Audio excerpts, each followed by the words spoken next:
¿Están locos? Ese dinero era nuestra herencia. ¿Cómo pueden desperdiciarlo en un perro callejero? Esas fueron las palabras exactas que mi hijo, Carlos, me gritó, con el rostro rojo de ira en medio del comedor. Su voz, que un día fue la de un niño que me pedía la bendición antes de dormir, ahora era como un cuchillo clavado en mi pecho. En ese momento, el mundo se detuvo.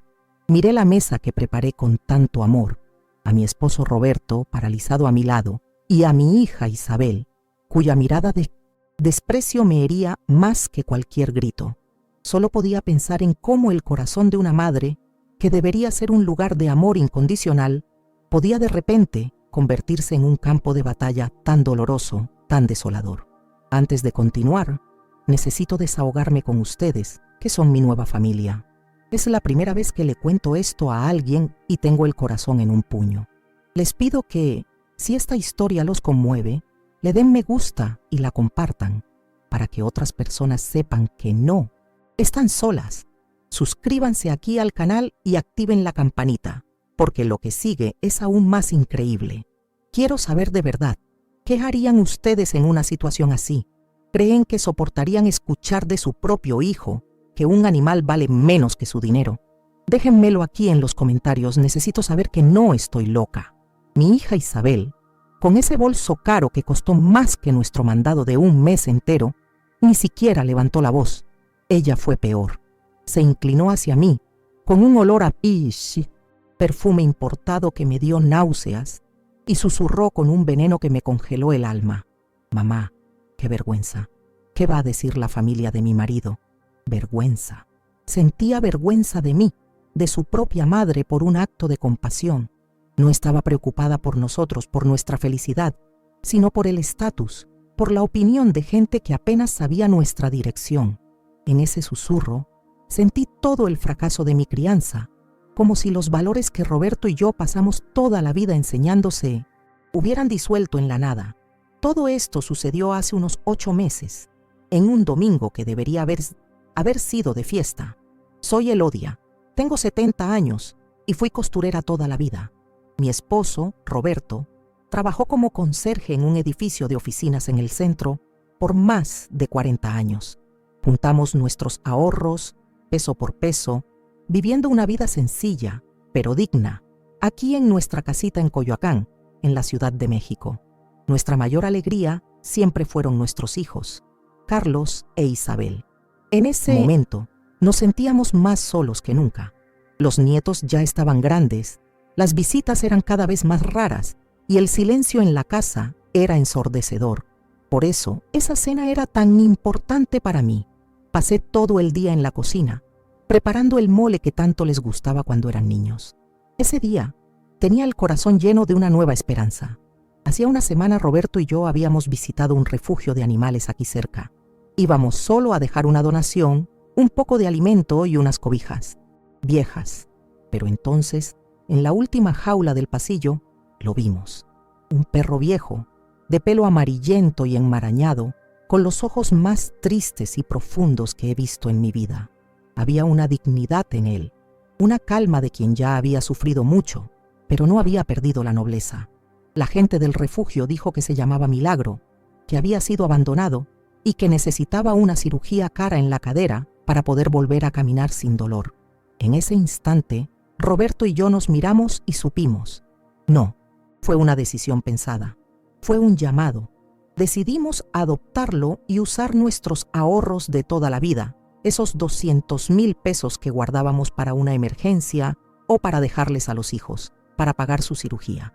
Sentíamos que, a nuestra edad, con la vida prácticamente resuelta, ese acto de amor le daría un nuevo sentido a nuestros días. Por eso, la cena. Queríamos contarles la noticia, compartir nuestra alegría. Yo era tan ingenua, tan feliz. Arreglé la mesa con el mantel bordado que me regalaron en mi boda. Usé la vajilla buena. Cuando llegaron, los abracé sintiendo su olor, el de mi Carlos, ahora un agente inmobiliario siempre apurado, y el de mi Isabel, tan preocupada por las apariencias. Por un momento, la casa se llenó de vida de nuevo, y creí que se alegrarían por nosotros. Roberto con una sonrisa que no veía en su rostro desde hacía años, levantó su vaso de agua de Jamaica e hizo el anuncio. Habló con orgullo, con el pecho inflado, sobre cómo encontramos a Milagro y sobre nuestra decisión de darle una vejez digna y sin dolor. Habló de nuestro dinero como una inversión en la felicidad. Mientras hablaba, yo observaba el rostro de mis hijos. La sonrisa de Carlos se congeló y se deshizo lentamente, como cera derritiéndose. El rostro de Isabel se contrajo en una máscara de incredulidad y asco. El aire se volvió pesado. La alegría se evaporó de la sala como humo. El silencio que siguió fue más fuerte y más doloroso que cualquier grito que vendría después. Fue Carlos quien se levantó primero, tirando la silla hacia atrás, con un estruendo que hizo que todo mi cuerpo saltara. No solo tenía el rostro rojo, temblaba de furia con los puños cerrados a los costados. Herencia, ¿oyeron bien? El dinero con el que yo contaba para dar el enganche de un departamento más grande con el que Isabel contaba para remodelar su cocina. Ustedes trabajaron toda la vida para darnos un futuro, no para tirarlo a la basura con un perro callejero moribundo. ¿Qué clase de padres hacen eso? Rompen la promesa que le hicieron a sus propios hijos. Cada palabra era una piedra lanzada contra nosotros. Promesa. Nunca prometimos dinero. Prometimos amor, cuidado, un techo. Y en ese momento me di cuenta de que para él todo eso se resumía a dinero. Mi Roberto, que siempre fue un hombre de pocas palabras, pero de una firmeza inquebrantable, se levantó también.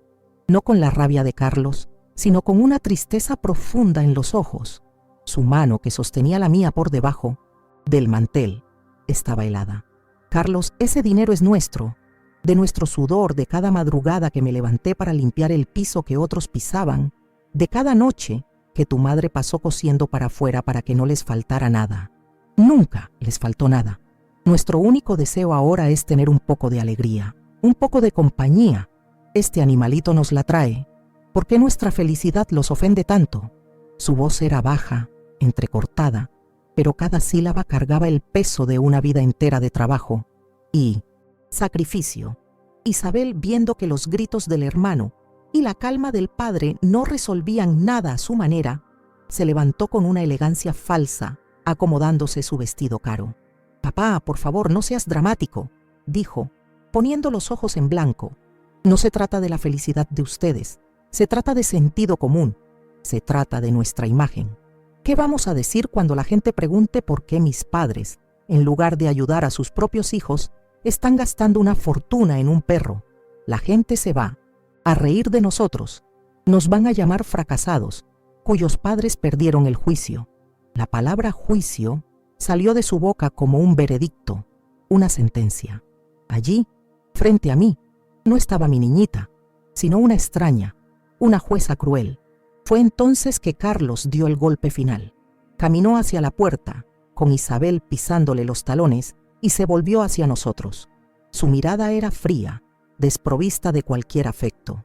Pues bien, ya que su elección está hecha, quédense con el perro. Si ese perro callejero es más importante que su familia, entonces disfruten su compañía. Pero a partir de hoy consideren que ya no tienen hijos, no nos busquen para nada, ni para pedir un vaso de agua, ni cuando estén enfermos, ni para su funeral. Y entonces se fueron. La puerta principal se cerró con una fuerza que hizo temblar los platos en la mesa y que mi corazón se partiera en 1000 pedazos. Un eco que selló nuestro destino. En esa sala, el silencio que se instaló era pesado, enfermizo. El delicioso olor del mole que preparé ahora parecía oler a velorio. Miré la comida intacta en los platos, las 2 sillas vacías, la expresión devastada en el rostro de mi Roberto. Él no lloraba, pero yo veía el agua acumulada en sus ojos de hombre fuerte. Me levanté, caminé mecánicamente hacia la ventana y vi su coche arrancar, rechinando las llantas, desapareciendo en la noche. Allí, parada, sentí un frío que no venía de la ventana abierta, sino de adentro. Era el frío del abandono, de la soledad más absoluta que una madre puede sentir. La casa, que minutos antes parecía un hogar, ahora era solo un mausoleo de esperanzas muertas. Los días que siguieron fueron los más largos y silenciosos de mi vida. Cada vez que sonaba el teléfono, era un salto en el corazón, una pizca de esperanza de que fuera uno de ellos, llamando para pedir perdón, para decir que todo había sido una pesadilla. Pero el teléfono no sonaba, o cuando sonaba, era número equivocado, o una amiga queriendo platicar de trivialidades que yo ya no tenía cabeza para escuchar. Yo miraba el celular de Roberto sobre la barra de la cocina, y él miraba el mío, como si fueran dos monumentos a nuestra soledad. Empezamos a hablar en susurros, como si una voz más alta pudiera romper la frágil paz que intentábamos mantener. Su amenaza no fue de dientes para afuera, nos arrancaron de sus vidas de verdad. Llegó el día de la cirugía de milagro. Fuimos solo nosotros dos a la clínica veterinaria, un lugar blanco con olor a alcohol y a miedo. Mientras el veterinario explicaba los riesgos, que las posibilidades eran pocas para un perro tan viejo y debilitado, yo solo podía pensar en cómo mis hijos deberían haber estado allí, sosteniendo mi mano, diciéndome que todo estaría bien, como yo hice con ellos tantas veces en hospitales, en noches de fiebre. Pero estábamos solos. Entregamos a Milagro, ese ser pequeñito y frágil que sin saberlo había causado una guerra, y volvimos a la casa vacía. La ausencia de nuestros hijos en ese momento dolió más que la pelea, más que los gritos. Dolió porque era la prueba concreta, fría y final de nuestro abandono. Roberto estaba en casa, caminando de un lado a otro, demasiado nervioso para quedarse quieto. Pero yo no. Yo sabía a dónde tenía que ir. Me puse mi rebozo sobre los hombros y caminé lentamente hasta nuestra pequeña capilla del barrio, la de la Virgen de Guadalupe. Entré y el frescor del lugar me abrazó. Me senté en la banca de madera gastada, la misma donde me senté a rezar antes de mi boda, antes del nacimiento de mis hijos, en todos los momentos cruciales de mi vida. Tomé mi rosario, cuyas cuentas estaban lisas por el uso de toda una vida, y no recé las oraciones de memoria. Hablé con mi madrecita, de corazón a corazón. Madrecita, le susurré a su imagen. Es solo un perrito, lo sé, pero es todo lo que nos queda ahora. Por favor, no te lo lleves tan bien. No nos dejes completamente solos. Las horas se arrastraban en esa penumbra silenciosa, marcada, solo por el parpadeo de las veladoras. Cada cuenta del rosario que pasaba por mis dedos era un recuerdo. Veía el rostro de Carlos con fiebre, y yo rezando para que la temperatura bajara. Veía a Isabel llorando por una rodilla raspada, y yo pidiendo para que el dolor pasara. Dediqué mi vida a cuidar, a proteger, a pedirle a Dios por ellos, y ahora estaba allí, pidiendo con la misma fe, con la misma devoción, por un animalito que el mundo había desechado. Y por primera vez sentí que tal vez esta oración era más pura, pues no había ninguna obligación, solo amor, un amor que elegimos dar sin esperar nada a cambio, ni siquiera una herencia. Mi celular, que había puesto en modo silencioso, vibró dentro de mi bolso, sobresaltándome en el silencio de la iglesia. Mi corazón dio un brinco tan fuerte que pareció detenerse. Vi el número de la clínica veterinaria en la pantalla. Mis manos temblaban tanto que casi no pude contestar. Me llevé el teléfono al oído, conteniendo la respiración, esperando la puñalada final, la noticia de que habíamos perdido. Pero la voz del otro lado, un médico joven y cansado, dijo: «Doña Elodia, soy el doctor Miguel, solo para avisarle que la cirugía fue un éxito. Fue más complicado de lo que esperábamos, nos dio un susto, pero este campeón suyo es fuerte. Sobrevivió». En ese instante mis piernas cedieron y tuve que sostenerme de la banca de enfrente, mientras las lágrimas que había contenido por días finalmente brotaron, un diluvio de alivio y gratitud. 2 días después, trajimos a Milagro a casa. Estaba flaquito, con una parte del pelo rapada y una cicatriz fea en la cadera, pero sus ojos ya no eran tristes. Había en ellos una suavidad, un brillo de gratitud que nunca vi en los ojos de mis propios hijos. Montamos una camita para él en un rincón de la sala, con nuestras cobijas más suaves. Nuestros días adquirieron una nueva rutina, un nuevo propósito. Eran los medicamentos a la hora correcta, el agua fresca siempre a su lado, la comida especial que yo misma preparaba. Cuidar de esa criatura frágil y dependiente llenó el vacío de la casa y de mi corazón de una forma que jamás podría haber imaginado. Y fue en ese cuidado que redescubrí a mi Roberto. Él, que andaba tan cabizbajo y silencioso, se transformó. Conversaba con Milagro en susurros, contándole historias de su día, como si el perro entendiera cada palabra. De madrugada, lo veía levantarse de puntitas para checar si Milagro estaba cubierto, si estaba respirando bien. Inventó una especie de arnés con una sábana para ayudar al perro a levantarse para hacer sus necesidades sin sentir dolor. Verlo allí, con toda esa ternura, un hombre de manos gruesas y callosas por el trabajo pesado, tratando a ese animal con la delicadeza de quien cuida un tesoro, me hizo enamorarme de él de nuevo, después de 50 años de casados. Cada pequeño progreso de Milagro era una fiesta en nuestra casa. El día que movió la cola por primera vez, un movimiento tímido, casi imperceptible, lloramos de alegría. El día que logró sostenerse sobre sus 4 patas por unos segundos, nos abrazamos como si nos hubiéramos ganado la lotería. El primer ladrido, bajito y ronco, cuando escuchó el zaguán, nos hizo reír a carcajadas, un sonido que parecía exiliado de nuestra casa. Esas pequeñas victorias eran nuestras. No necesitábamos contárselas a nadie, no necesitábamos la aprobación de nadie. Nos bastaban. Eran la prueba de que nuestra decisión, nuestro desperdicio, se estaba transformando en la más pura y simple felicidad que habíamos conocido. Con el paso de las semanas noté un cambio sutil dentro de mí. El dolor agudo del abandono de mis hijos todavía estaba allí, como una cicatriz que nunca desaparecería por completo. Pero ya no era el centro de todo. Mis pensamientos ya no giraban en torno al teléfono que no sonaba.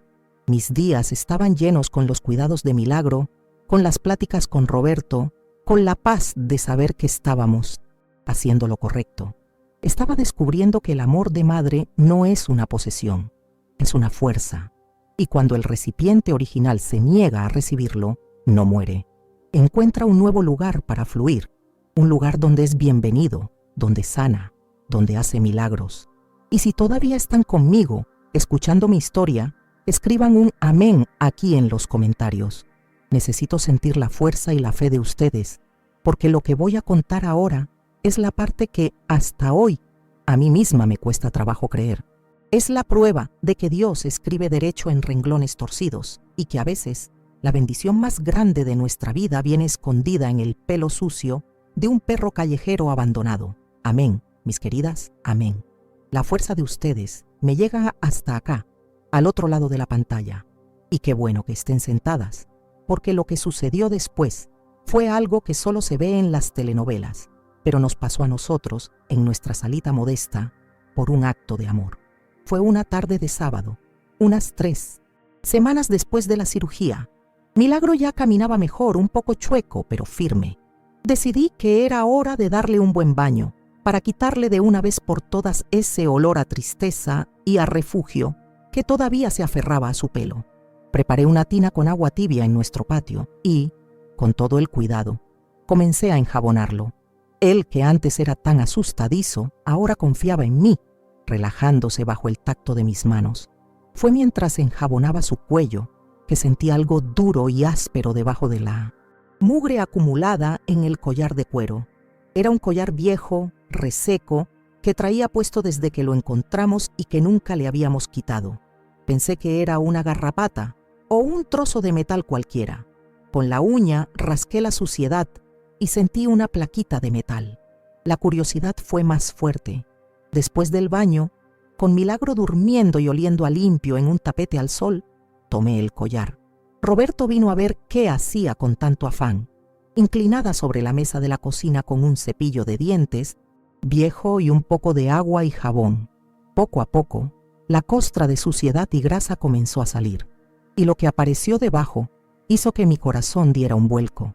Era una pequeña placa de metal, casi del color del cuero, por eso nunca la habíamos notado. En ella, grabados de forma muy fina, casi borrados por el tiempo, había una larga serie de números, y debajo de ellos 2 palabras. Una de ellas no la conocía, era un nombre extranjero. La otra la conocía de oír en las noticias sobre la gente rica. Swiss, banco suizo. Miré a Roberto y él me miró a mí, con la misma expresión de total y completa confusión. ¿Qué diablos era eso? Nosotros somos de otro tiempo. No entendemos de internet, de códigos, de esas cosas modernas. Pensamos que podría ser un número de teléfono antiguo, de otro país, pero no tenía sentido. Nos quedamos con ese collar en la mano, sintiendo el peso de un misterio que era demasiado grande para nosotros. Fue cuando me acordé de mi sobrino nieto, Javier, el hijo de mi sobrina, un muchacho bueno de 20 y tantos años que vive con la cabeza metida en esa computadora suya. Tomé el teléfono y le llamé, sintiéndome una tonta. Javier, mi hijo, disculpa que te moleste. Es tu tía abuela Elodia. ¿Podrías venir a la casa? Encontré una cosa extraña en el collar del perro. Javier, que es un pan de Dios, vino el mismo día, quizás más por lástima de su tía vieja que por curiosidad. Se sentó en nuestra mesa del comedor con su laptop brillante que parecía una nave espacial en nuestra casa humilde. Le entregué el collar, le expliqué cómo lo encontré. Él lo miró, frunció el ceño y comenzó a teclear. Roberto y yo nos quedamos de pie detrás de él, mirando esa pantalla llena de luz y de símbolos que no comprendíamos. El único sonido en la sala era el tecleo rápido de Javier y los latidos de mi propio corazón, que parecían hacer eco en las paredes. Intentó algunas cosas, escribió en sitios de búsqueda y su rostro se fue poniendo cada vez más serio. De repente, dejó de teclear y se quedó mirando la pantalla, en silencio, por casi un minuto entero. Luego, se volvió hacia nosotros con los ojos muy abiertos. «Tía Elodia, tío Roberto», dijo, con la voz baja, como si temiera que los vecinos escucharan. «Esto de aquí no es un número de teléfono, es el número de una cuenta bancaria antigua y durmiente en un banco en Ginebra, en Suiza. La cuenta pertenece a un señor llamado Alistair Blackwood, un empresario inglés que vivió aquí en 1900 en México por años. Por lo que consta aquí, falleció hace casi 5 años, sin dejar herederos conocidos. Era conocido por ser muy excéntrico y por tener un amor inmenso por su único compañero, un perro pastor. Mi cuerpo se heló. Roberto se sentó en la silla, pesadamente. Javier continuó, leyendo la información que encontraba. El banco mantenía la cuenta activa, esperando que algún pariente apareciera. Había una nota en el archivo, una especie de testamento informal dejado por el señor Blackwood junto al gerente del banco. Decía que, si él moría y nadie lo reclamaba, su fortuna debería ser entregada a quien quiera que estuviera cuidando de su fiel amigo, cuyo nombre era Milagro. Javier volteó la laptop hacia nosotros. En la pantalla había un número tan grande con tantos ceros que ni siquiera podía leerlo. Eran millones de dólares. Nos quedamos allí, los tres, en silencio absoluto, mirando la pantalla, al perro durmiendo al sol y el uno al otro en estado de shock total. Nuestra vida acababa de cambiar para siempre. Es imposible describir lo que sentimos. Era como si el suelo hubiera desaparecido bajo nuestros pies. Pasamos el resto de ese día y la noche entera en un estado de letargo, mirándonos el uno al otro, luego a Milagro, que roncaba suavemente sin tener idea de la revolución que había causado. El dinero nunca fue nuestro objetivo, solo una herramienta para vivir con dignidad, y ahora una cantidad que no podríamos gastar ni en 10 vidas. Estaba de alguna manera ligada a nosotros. Lo primero que dijo Roberto después de horas de silencio fue: «Necesitamos ayuda, Elodia, de alguien que nos proteja». No estaba hablando de ladrones. Estaba hablando de nuestros propios hijos. Javier nos ayudó a encontrar un abogado, un hombre serio y de mirada amable llamado señor Hernández. Fuimos a su oficina, en el centro, sintiéndonos como 2 pececitos fuera del agua en un acuario de tiburones. Le contamos toda la historia, desde la pelea con nuestros hijos hasta el descubrimiento en el collar. Él escuchó todo con una paciencia infinita, analizó los documentos que Javier había impreso e hizo varias llamadas. Al final, nos miró con una leve sonrisa y dijo: «Doña Elodia, don Roberto, la historia de ustedes es extraordinaria y la ley está enteramente de su lado. La voluntad del señor Blackwood fue clara y legalmente registrada. Ustedes son los únicos y legítimos herederos. Ahora, nuestro trabajo es hacer que esa voluntad se cumpla. Compto. Era de esperarse. La noticia de que los viejitos de la casa de la esquina se ganaron la lotería se extendió por el barrio como pólvora. Obviamente, no tardó en llegar a oídos de Carlos e Isabel. Y, un martes por la tarde, su coche se detuvo frente a nuestra casa. No tocaron a la puerta gritando como la última vez. Tocaron el timbre suavemente. Cuando abrí, vi a mi hijo con un ramo de flores en la mano y a mi hija con una sonrisa ensayada, llena de lágrimas falsas. «Mamá, papá, nos enteramos. Estábamos tan preocupados. Actuamos tan mal, fuimos horribles. Perdónenos, por favor», dijeron, intentando abrazarnos. Pero no nos encontraron solos y vulnerables como esperaban. Los invitamos a pasar. En nuestra sala, sentados en nuestro sofá sencillo, estábamos yo, Roberto y el señor Hernández, el abogado, con un portafolio de cuero en el regazo. Milagro estaba acostado a mis pies y al ver a Carlos e Isabel, levantó las orejas y soltó un gruñido bajo y profundo, algo que nunca le habíamos oído hacer. La sonrisa de mis hijos desapareció en el acto. Sus rostros se llenaron de una confusión que rápidamente dio paso a la desconfianza. La trampa que habían preparado era, en realidad, para ellos mismos. El señor Hernández se levantó y, con una calma que cortaba el aire, les pidió que se sentaran. «Carlos, Isabel, qué bueno que vinieron. Sus padres quisieran aclarar algunos rumores». Y entonces, sin rodeos, sin acusaciones, contó la verdad. No hubo lotería. Contó la historia de un inglés excéntrico, de un perro fiel y de un testamento inusual. Con cada palabra, yo veía florecer la codicia en los ojos de mis hijos, la avaricia desnuda y cruda. No sentían vergüenza por lo que hicieron, no sentían remordimiento, sentían solo la furia de saber que una fortuna inmensa estuvo tan cerca y ahora se les escapaba entre los dedos. La máscara de hijos arrepentidos se cayó, revelando los rostros feos de dos extraños. Fue entonces que yo, Elodia, la costurera, siempre agachó la cabeza. Sentí una fuerza que no sabía que poseía. Los miré a los dos, no con rabia, sino con una inmensa y dolorosa lástima. «Esta casa», dije con la voz firme, «y lo poco que queda de nuestros ahorros, eso todavía será de ustedes un día, cuando nosotros nos vayamos. Pero esta bendición», y mi mano descendió para acariciar la cabeza de Milagro, que apoyó su hocico en mí. «Esta fue un regalo de Dios para nosotros. Fue la recompensa por un acto de amor que ustedes despreciaron. Y la vamos a usar para honrar ese amor. No es para ustedes. Nunca lo fue». Pasaron los meses. Con la ayuda del señor Hernández y de un equipo de gente buena, usamos la fortuna para realizar un sueño que nació en ese acto de compasión. Inauguramos la Fundación Milagro, un santuario para animales ancianos y abandonados, un lugar donde pueden tener un final de vida digno, con cuidados, sin dolor y con mucho amor. El día de la inauguración, el sol brillaba. Nuestros hijos no estaban allí, pero estábamos rodeados de amigos, de vecinos, de voluntarios, de personas cuya gratitud era sincera. Roberto, de pie a mi lado, sostenía mi mano y su sonrisa era la de un hombre en paz. Perdimos el afecto interesado de nuestros hijos, pero encontramos un propósito que le dio sentido a toda nuestra existencia. Y aquí estamos, al final de nuestra historia, pero al comienzo de un nuevo viaje. Milagro, nuestro ángel de 4 patas, vivió 3 años más con nosotros, feliz y amado, como un rey.